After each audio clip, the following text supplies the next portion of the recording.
स्थगिती द्यायला मी उद्धव ठाकरे नाही असं वक्तव्य केलंय मुख्यमंत्री देवेंद्र फडणवीस यांनी। मुख्यमंत्री देवेंद्र फडणवीस यांचा उद्धव ठाकरेंना आता टोला समोर येतोय। महायुती सरकार हे समन्वयानं चालणारं सरकार असल्याची प्रतिक्रिया देखील मुख्यमंत्र्यांनी दिली। गेल्या काही काळात आमच्या माध्यमांची आवडती बातमी झाली आहे। काही झालं की फडणवीसांनी शिंदेंच्या प्रकल्पाला स्थगिती दिली। पहिल्यांदा लक्षात ठेवा, स्थगिती द्यायला मी काही उद्धव ठाकरे नाही असं फडणवीस यांनी म्हणताच त्यांच्या मागे बसलेल्या महायुतीच्या आमदारांनी जोरात बाक वाजवलेत। मागील सरकारमध्ये घेण्यात आलेल्या निर्णयांची जबाबदारी एकट्या शिंदेंची नसून ती आम्हा तिघांची असल्याचं देखील मुख्यमंत्री म्हणाले।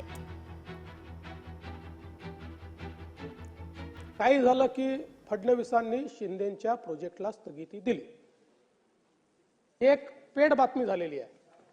पहिल्यांदा लक्षात ठेवा, स्थगिती देण्याकरता मी उद्धव ठाकरे नाही आहे। यापूर्वी देखील मी स्पष्ट केलं की जे जे राज्याच्या हिताचं आहे ते सुरू करत असताना शिंदे साहेबांसोबत सुरुवातीला मीही होतो, नंतर दादाही होते। त्यामुळे घेतलेले जे निर्णय आहेत या निर्णयांची जबाबदारी ही एकट्या एकनाथराव शिंदेंची नाही आहे, ती आमची तिघांची देखील जबाबदारी आहे।